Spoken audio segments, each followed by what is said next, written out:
Boa noite a todos.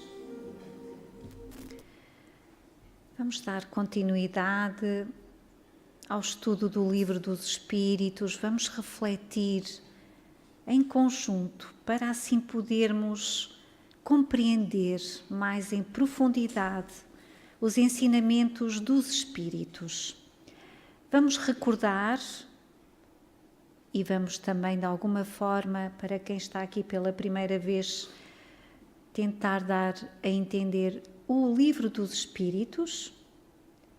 É o primeiro livro da codificação espírita, publicado por Hippolyte Léon Denisard de Rivail, professor francês, sob o pseudónimo de Allan Kardec.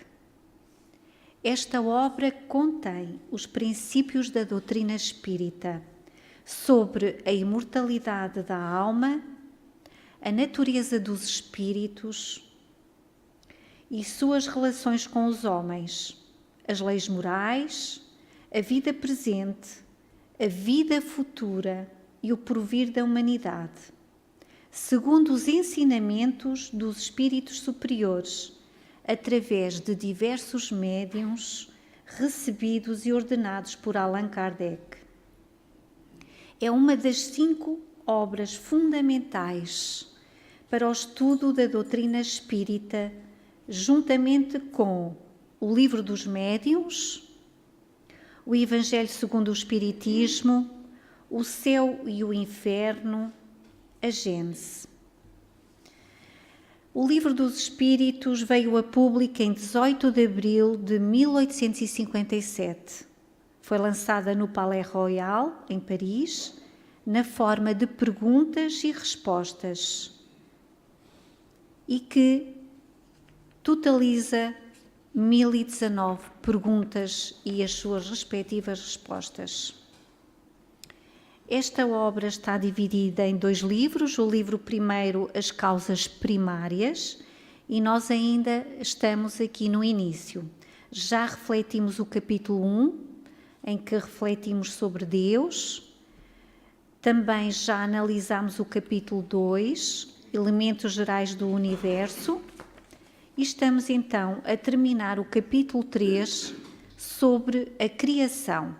Vamos então para o 6º item, que serão, no fundo, as conclusões, ou seja, considerações e concordâncias bíblicas referentes à criação. Então vamos tentar fazer esta reflexão de uma forma pausadamente, para podermos todos compreender o que os espíritos de luz, através de Allan Kardec, nos trazem sobre a criação. Então diz-nos o seguinte: os povos formaram ideias muito divergentes sobre a criação, conforme o grau de suas luzes. A razão, apoiada na ciência, reconheceu a inverossimilhança de algumas teorias. A que é dada pelos espíritos confirma a opinião há muito tempo admitida pelos homens mais esclarecidos. Ou seja, o que poderemos verificar é que tudo o que temos aprendido através da religião de há muito tempo é que a religião e a ciência não estavam em concordância. Mas o Espiritismo vem-nos trazer, de facto, aqui uma outra visão das coisas. Continua então Allan Kardec. A objeção que se pode fazer a esta teoria é a de que ela contraria o texto dos livros sagrados. Mas um exame sério leva a reconhecer que essa contradição é mais aparente do que real e que resulta da interpretação dada a algo com frequência explicada alegoricamente. Então o que Allan Kardec nos quer realmente transmitir é que aquilo que nós possamos pensar em que a religião não esteja em concordância com a ciência, é que se calhar não é bem assim. O que nós temos é que verificar que não podemos ler a Bíblia, por exemplo, este livro sagrado, que todos nós respeitamos, não poderemos ler assim à letra, porque Tudo o que lá está, de facto, escrito, tem um sentido e é sempre de uma forma figurada. E não poderemos também, de maneira nenhuma, alienar-nos daquilo que tem a ver com um determinado tempo, uma determinada visão das coisas, e temos que saber situar todas essas passagens relativamente ao tempo em que foi escrito. Então, continuando, a questão do primeiro homem na pessoa de Adão, e todos nós nos recordamos na catequese ou de outra forma de ler a Bíblia, que nos fala que de facto Adão foi o primeiro homem na Terra, como origem exclusiva da humanidade, não é absolutamente a única sobre a qual as crenças religiosas tiveram que se retificar. Ou seja, nós tivemos que rever estes conceitos e perceber que, de facto, pela razão, pela lógica e através de todos os conhecimentos que hoje a ciência tem e também pela história toda da humanidade, verificamos que isso não faz sentido. O movimento da Terra pareceu, em determinada época, tão oposto ao texto sagrado, que a toda a espécie de perseguições essa teoria serviu de pretexto e, entretanto, a Terra gira apesar dos anátemas e ninguém, hoje, poderia contestá-lo sem depor contra a sua própria razão. Ou seja, se nós também formos a analisar, acreditámos durante muito tempo que tudo girava em volta da Terra e que a Terra estava exatamente parada. Hoje sabemos, não é, que a Terra gira, tem uma rotação. Então, aqui está. Ao longo do tempo, os homens também, pelos seus conhecimentos, pela ciência, vamos obtendo outras informações que até então não era possível saber. A Bíblia diz igualmente que o mundo foi criado em 6 dias e fixa-lhe a época em aproximadamente 4.000 anos antes da era cristã. Antes disso, a Terra não existia, portanto, 4.000 anos antes da vinda de Cristo. Tendo sido retirada do nada, e hoje nós todos sabemos que o nada não existe. O texto é formal, e eis que a ciência positiva, a ciência inexorável, vem provar o contrário.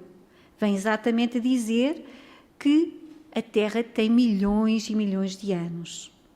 A formação do globo está escrita em caracteres imprescritíveis no mundo fóssil e está provado que os 6 dias da criação correspondem a tantos períodos, cada um talvez de várias centenas de milhares de anos. Ou seja, o autor que escreveu a Gênese, portanto, a criação, em que disse que Deus criou a Terra em 6 dias, com certeza o que ele queria explicar, dentro das suas possibilidades, é que Deus teria criado a Terra por vários ciclos, por várias fases, não é? E tudo o que vive no planeta Terra. Então, com certeza que não teria sido em 6 dias, e hoje a ciência explica-nos isto, mas o autor, dentro das suas capacidades, foi assim que o explicou e sempre num sentido figurado. Isto não é um sistema, uma doutrina, uma opinião isolada. É um fato tão consistente quanto o do movimento da Terra e que a teologia não pode recusar-se a admitir. Prova evidente do erro que se pode cometer tomando ao pé da letra as expressões de uma linguagem frequentemente figurada. Poder-se-ia daí concluir que a Bíblia é um erro? Não. Porém, que os homens se enganaram ao interpretá-la. É como também, muitas das vezes, nós lemos um poema e aquele poema transmite-nos uma ideia em sentidos figurados. A ciência, escavando os arquivos da Terra, reconheceu a ordem na qual os diferentes seres vivos apareceram em sua superfície, e esta ordem está de acordo com o que indica a Gênese. Com a diferença de que esta obra, em vez de ter milagrosamente saído das mãos de Deus em algumas horas, efetuou-se sempre pela sua vontade, porém segundo a lei das forças da natureza, em alguns milhões de anos, como já dissemos anteriormente. Deus é por isso menor e menos poderoso? Sua obra é menos sublime por não ter o prestígio da instantaneidade? Evidentemente, não. Seria preciso fazer-se uma ideia muito mesquinha da divindade para não reconhecer sua onipotência nas leis eternas que ele estabeleceu, para regerem os mundos. A ciência, longe de depreciar a obra divina, nula mostra sob um aspecto mais grandioso e mais condizente com as noções que temos do poder e da majestade de Deus, pelo próprio facto de que ela efetuou-se sem derrogar as leis da natureza. Então, nós não poderemos de maneira nenhuma fechar os olhos ao que a ciência nos esclarece, porque também, evidentemente, são homens de Deus, intuídos pelos espíritos de luz, que estudam a fundo, portanto, todos estes conceitos e estes ensinamentos que sabemos hoje através da ciência.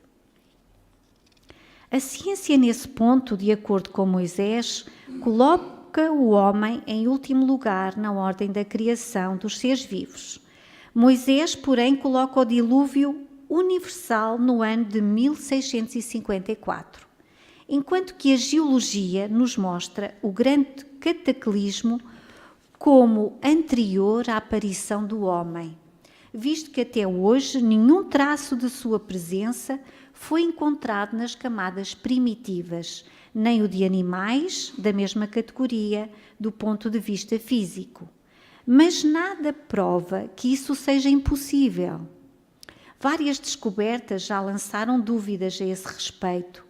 Pode, pois, acontecer que de um momento para o outro adquira-se a certeza material desta anterioridade da raça humana e então reconhecer-se-á que sobre este ponto, como sobre outros, o texto bíblico é uma figura. A questão está em saber se o cataclismo geológico é o mesmo de Noé.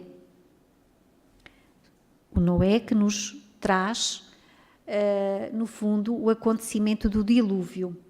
Ora, o tempo necessário à formação das camadas fósseis não permite confundi-los e desde o momento em que se encontrem os traços da existência do homem, antes da grande catástrofe, ficará provado ou que Adão não é o primeiro homem, ou que a sua criação se perde na noite dos tempos. Contra a evidência não há raciocínios possíveis e será preciso aceitar esse fato, como se aceitaram o do movimento da Terra e os 6 períodos da criação. Portanto, relativamente a isto, a ciência vem-nos de facto comprovar que Adão não foi o primeiro homem e não foi o único homem. Com certeza que foi numa determinada altura e possivelmente numa zona onde não era habitada, e daí que o autor escreveu relativamente a Adão. É verdade que a existência do homem antes do dilúvio geológico ainda é hipotética. Porém, eis aqui algo que não é tanto, admitindo-se que o homem tenha aparecido pela primeira vez na Terra 4.000 anos antes de Cristo, se 1650 anos mais tarde toda a raça humana foi destruída, com exceção de uma única família, a família de Noé, daí resulta que o povoamento da Terra data apenas de Noé, isto é, de 2350 anos antes da nossa era. Ora, quando os hebreus emigraram para o Egito, no 18º século, encontraram esse país muito povoado e já bastante adiantado em civilização. A história prova que nessa época as Índias e outros países estavam igualmente florescentes, sem mesmo se levar em conta a cronologia de alguns povos que remonta a uma época bem mais recuada. Teria sido necessário, portanto, que do 24º ao 18º século, isto é, no espaço de 600 anos, não somente a posteridade de um único homem tivesse podido povoar todas as imensas regiões, então conhecidas, supondo que as outras não o fossem, mas também que nesse curto intervalo de tempo a espécie humana tivesse podido elevar-se da ignorância absoluta do estado primitivo ao mais alto grau do desenvolvimento intelectual, o que contraria todas as leis antropológicas. Então, uma vez mais aqui, percebemos que o dilúvio a que o autor se refere a Noé foi numa determinada zona, não terá sido no planeta totalmente. E que, de facto, não seria em 600 anos, depois do dilúvio, que Noé, uma pequenina família, teria povoado o planeta todo, ainda mais com a diversidade de raças existente. E vamos continuar. A diversidade das raças vem ainda ratificar esta opinião. O clima e os costumes produzem certamente modificações de caráter físico. Sabe-se, contudo, até onde pode ir a influência destas causas, e o exame fisiológico prova que há, entre certas raças, diferenças constitucionais mais profundas do que as que o clima pode produzir. O cruzamento das raças origina os tipos intermediários. Ele tende a apagar os caracteres extremos, mas não os produz. Cria apenas variedades. Ora, para que tenha havido cruzamento de raças, seria preciso que houvesse raças distintas. E como explicar a existência delas, dando-lhes uma origem comum e, sobretudo, tão próxima, ou seja, de uma única família? Como seria possível em 600 anos isso acontecer? Como admitir que em poucos séculos alguns descendentes do Noé tenham-se transformado ao ponto de produzirem a raça etíope, por exemplo? Uma tal metamorfose não é mais admissível que a hipótese de uma origem comum para o lobo e a ovelha, o elefante e o pulgão, o pássaro e o peixe. Ainda uma vez, nada poderia prevalecer contra a evidência dos fatos. Ao contrário, tudo se explica, admitindo-se a existência do homem antes da época que vulgarmente lhe é atribuída. A diversidade das origens. Adão vivendo há 6.000 anos, povoando uma região ainda desabitada. O dilúvio de Noé como uma catástrofe parcial, confundida com o cataclismo geológico. Finalmente, levando-se em conta a forma alegórica própria ao estilo oriental e que se encontra nos livros sagrados de todos os povos. Eis porque é prudente não agir com leviandade, julgando falsas doutrinas que podem, mais cedo ou mais tarde, como tantas outras, desmentir aqueles que as combatem. As ideias religiosas, longe de perderem, se engrandecem caminhando com a ciência. Este, o único meio de não mostrarem um lado vulnerável ao ceticismo. Então, abençoada doutrina espírita, que liga a religião à ciência, que de facto nos traz esta ligação profunda, que poderemos obter o melhor de todos os ensinamentos que temos destes livros maravilhosos que é a Bíblia, compreendendo-os de uma forma profunda, não levando à letra, porque dessa forma não será possível compreender, e tentando também acompanhar todas as descobertas e conhecimentos que a ciência nos traz. Então hoje percebemos que de facto tudo no planeta é uma constante evolução, que nada foi feito assim do nada, porque o nada não existe, tudo é, no fundo, uma evolução profunda e que demora o seu tempo. Não terá sido em 6 dias, não terá cidadão único homem a povoar o planeta Terra, tudo é, de facto, uma evolução.